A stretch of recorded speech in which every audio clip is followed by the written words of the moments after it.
महाराष्ट्र का कोल्हापुर जिला, जहां लगभग 40 लाख लोग रहते हैं। अधिकांश भारतीय शहरों की तरह यहां भी बहुत से लोग झुग्गियों में रहते हैं। ये वो बेतरतीब बस्तियां हैं जहां शहरी नियोजन नीतियां तो क्या, किसी इंसान का पहुंचना भी मुश्किल होता है। हाल तक तो सटीक लोकेशन मिलना भी दूभर था।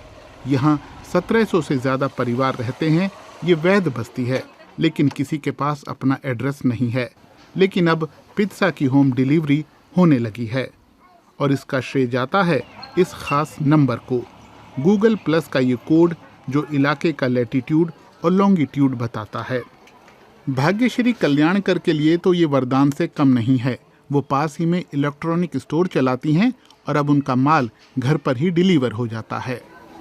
हा जो कोड है ना हमारा तो सटीक लोकेशन के लिए मुझे ये कोड मिला है। पहले घर पर सामान छोड़ना होता या किसी रिश्तेदार को आना होता तो वो हमें फ़ोन करता, हमें समझाना पड़ता था, निशानी बतानी पड़ती थी, जैसे रिक्शा का स्टैंड या पास की दुकानें वगैरह।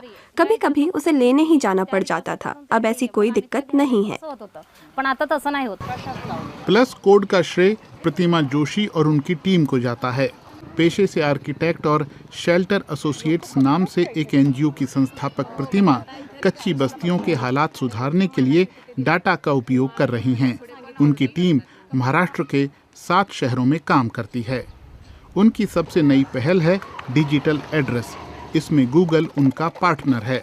बस्ती के बाहर स्लम का नक्शा लगा हुआ है। हर मकान के लिए लोकेशन विशेष एड्रेस है। ये बड़े काम की चीज हो सकती है क्योंकि हर मकान का एक पता होगा जो स्लम में कभी होना नहीं था। आपको कभी एम्बुलेंस के लिए जरूरत पड़ेगी, अगर कोई हादसा हो जाए या आग लगने की घटना, कुछ भी, तो आपके पास प्लस कोड हैं और सर्विस आपके दरवाजे पर पहुंचेगी। प्रतिमा की टीम ने सारे स्लम का नक्शा बनाकर चिन्हित कर दिया है। कोल्हापुर शहर में ये सबसे बड़ी बस्ती है, लेकिन हर कोई इस पहल को नहीं समझता। इस व्यक्ति का कहना है कि उसे कुछ नहीं पता कि बोर्ड पर लिखे नंबरों का क्या मतलब है। उसके पास न तो स्मार्टफोन है और न उसने गूगल के बारे में सुना है। यही वजह है कि प्रतिमा की टीम जानकारी देने के लिए नियमित सत्र चलाती है। इसमें प्लस कोड क्या है, उनका उपयोग क्या है, सब बताया जाता है। ये कॉन्सेप्ट अभी नया है, लेकिन कई युवाओं के पास स्मार्टफोन है और वो गूगल मैप चलाते हैं। उम्मीद है डिजिटल एड्रेस की मदद से लोग बैंक में खाता खोल पाएंगे और डाक सेवाओं का लाभ भी ले पाएंगे। टेक्नोलॉजी आसान लगती है, लेकिन प्लस कोड बनाना बहुत मुश्किल काम है। 230 किलोमीटर दूर पुणे शहर में एनजीओ के मेन ऑफिस में डाटा एनालिस्टों की टीम अपने काम में जुटी है। वो जियोग्राफिक इंफॉर्मेशन सिस्टम यानी GIS मैपिंग में माहिर हैं। सैटेलाइट इमेज और फील्ड मैपिंग इसमें बहुत काम आते हैं। आप सिर्फ एक छत देख रहे हैं, है ना? छत के नीचे क्या हो रहा है आप नहीं जानते। आप सोचेंगे कि ये एक मकान है और जब लोकेशन पर जाकर देखेंगे तो पता चलेगा, हे भगवान, उस एक छत के नीचे असल में 3 घर हैं।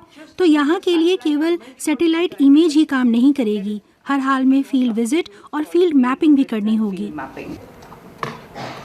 आर्किटेक्ट प्रतिमा कहती हैं कि इसी तरीके से स्लम में बुनियादी ढांचे का नक्शा बना है। पब्लिक टॉयलेट, मैनहोल, नालियां, कूड़ेदान, पानी, सब कुछ, सारा डाटा उनकी वेबसाइट में है। डाटा की बदौलत ही प्रतिमा की टीम सैनिटेशन की दिशा में बड़ा कदम उठा पाई है। कई बस्तियों में सामुदायिक टॉयलेट से काम चलाना पड़ता है, जहां अक्सर पानी नहीं आता, लंबी लाइन लगी रहती है और साफ सफाई न होने से स्वास्थ्य के लिए भी खतरा होता है। प्रतिमा का ध्यान निजी टॉयलेट पर है। कोल्हापुर की इस बस्ती में टीम ने अपनी मैपिंग से पाया कि नालियों की किल्लत है। शहर के मेन नेटवर्क से जुड़ी चुनिंदा मौजूदा लाइनों की सटीक लोकेशन डाटा के जरिए पता चल गई। नगर निगम को भी नई सीवेज लाइनें बिछाने में आसानी हो गई, जो नए टॉयलेट के लिए बहुत ज़रूरी है। नालियां बिछने लगी तो टॉयलेट भी बनने लगे। मिस्त्रियों और मजदूरों को काम मिलने लगा। बिल्डिंग मटेरियल एनजीओ ने मुहैया कराया। जो दे सकते थे उन परिवारों ने निर्माण के पैसे भी दिए। सारिका चोपड़े ने हाल ही में अपना टॉयलेट बनवाया है। माझी मुलगी कशी मोठी आहे. मेरी बेटी बड़ी हो रही है। कम्युनिटी टॉयलेट का इस्तेमाल खतरनाक था, खासकर रात में। वहाँ आदमी लोग रहते थे और हमें तंग करते थे। नालियाँ बिछने लगी तो हमने घर में ही टॉयलेट बनाने का फैसला कर लिया। वडली आणि बांधली. पूरे कोल्हापुर में प्रतिमा की टीम ने अभी तक 3,800 टॉयलेट बनाने में मदद की है। सुरक्षित और साफ पर्यावरण बनाने में मैपिंग टेक्नोलॉजी बहुत काम आई और निवासियों के लिए इसका मतलब है रहने के लिए साफ बस्ती।